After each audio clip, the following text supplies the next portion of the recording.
নমস্কার, আপনারা দেখছেন HR নিউজ 24, সত্যের লক্ষ্যে মানুষের পাশে। অসুস্থ পেঁচা উদ্ধার, বন দপ্তরের হাতে তুলে দিলেন শ্যামাপদ বিশ্বাস।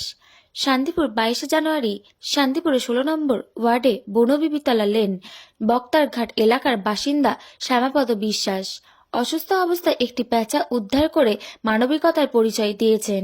গতকাল রাতে নিজের উঠোনে অসুস্থ অবস্থায় পেঁচাটিকে দেখতে পান তিনি।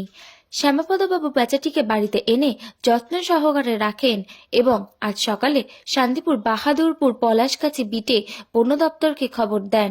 খবর পেয়ে বন দপ্তরের আধিকারিকরা ঘটনাস্থলে এসে পেঁচাটিকে উদ্ধার করে নিয়ে যান। শ্যামাপদ বিশ্বাস জানান, অসুস্থ পেঁচাটিকে দেখে তিনি তাৎক্ষণিকভাবে যত্ন নেওয়ার সিদ্ধান্ত নেন এবং সুস্থতার জন্য বন দপ্তরের হাতে তুলে দেন। তার এই মানবিক উদ্যোগে এলাকাবাসীরা অত্যন্ত খুশি হয়েছেন এবং তাকে ধন্যবাদ জানিয়েছেন।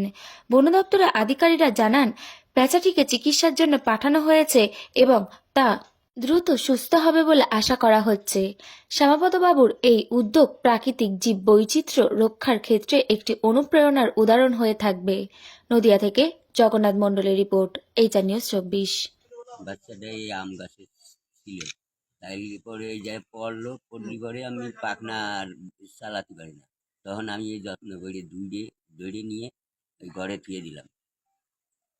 দেখুন বন দপ্তরের লোক নিয়ে গেল। হ্যাঁ, বন দপ্তরের লোক তাকে নিয়ে গেল। আপনার নাম? আমার নাম শ্যামাপদ বিশ্বাস। এই জায়গাটার নাম?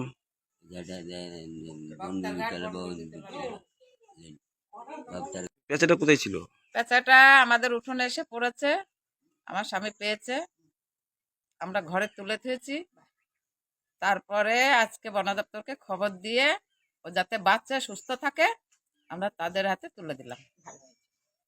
আপনার নাম? আমার নাম মীরা বিশ্বাস। এই জায়গাটার নাম? বনবিবিতলা লেন।